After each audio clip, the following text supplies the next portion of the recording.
Coach, thank you very much for your time and congratulations on grabbing the third spot in the boys under 17. What were your thoughts on the overall performance of your boys? You know what, I think my boys played very well, considering the fact that we didn't have much time to prepare.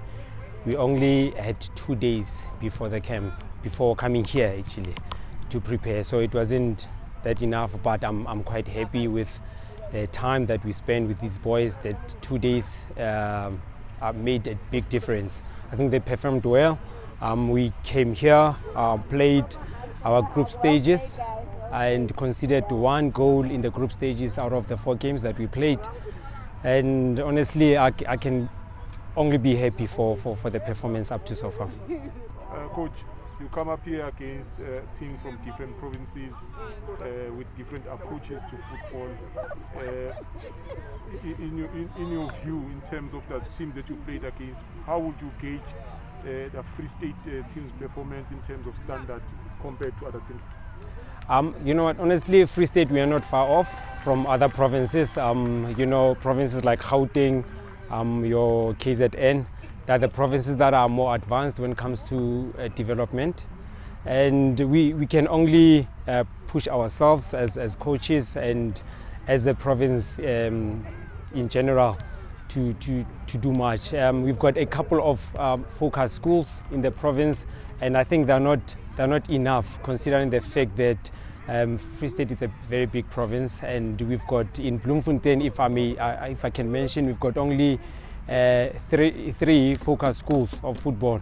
So we don't have much of the development structures, development teams in the Free State. So once we can try and grow those structures, I think our football and our boys will only get better.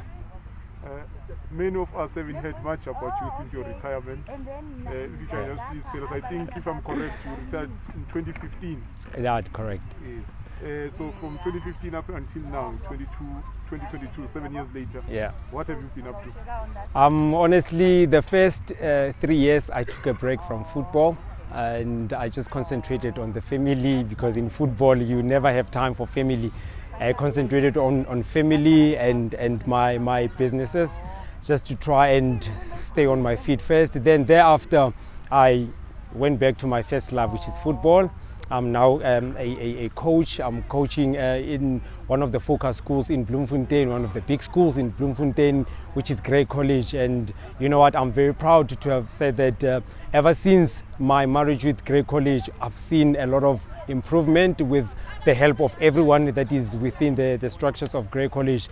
So we're busy there. We're trying to groom these boys. We're trying to develop these boys.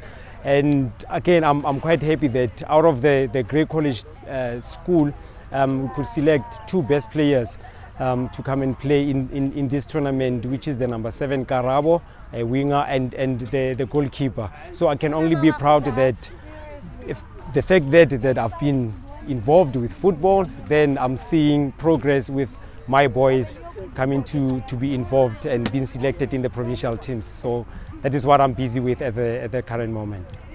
So did you always know that you'll be a coach, or it's something after the break you took, you thought, I love football, I can't separate myself to it, then let me go coaching? Honestly, I never thought that I'll be a coach, and I always take myself as a smart person, and being smart, and I regarded myself as an administrator. I think I'm good there, but seeing our boys struggling in development, it hurts me. So why not go there and share my experience with the fellow boys, with the coaches that we are busy developing within the province. And honestly, if one is happy with the development of the boys and the coaches, then one can step out and become an administrator, which is actually my passion.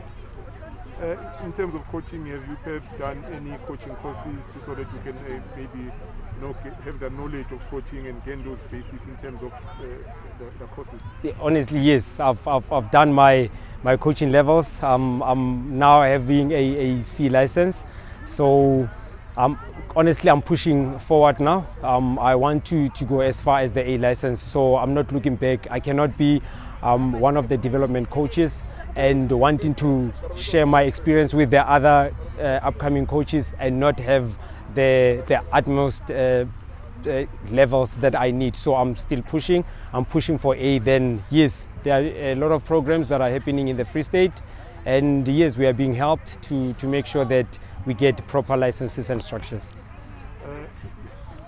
You were one of the players that we came to know through Bloemfontein Celtic, and unfortunately they are no longer in the top flight. Wow. How do you feel about that? That is a sad thing. It's sad, honestly. To every day when you are in football in Bloemfontein, you always think of Bloemfontein Celtic, because you cannot separate Bloemfontein from Celtic. So it's a sad thing. We very sad that Bloemfontein Celtic is not there, but we quite having a lot of business people that are trying their best to make sure that they bring the glory days back to Bloemfontein, and honestly, hopefully in the near future then we'll have a team in Bloemfontein, and hopefully that team will be Bloemfontein Celtic. Patrick, thank you very much for your time, my brother, and all the best in your endeavors. Always a pleasure, my brother.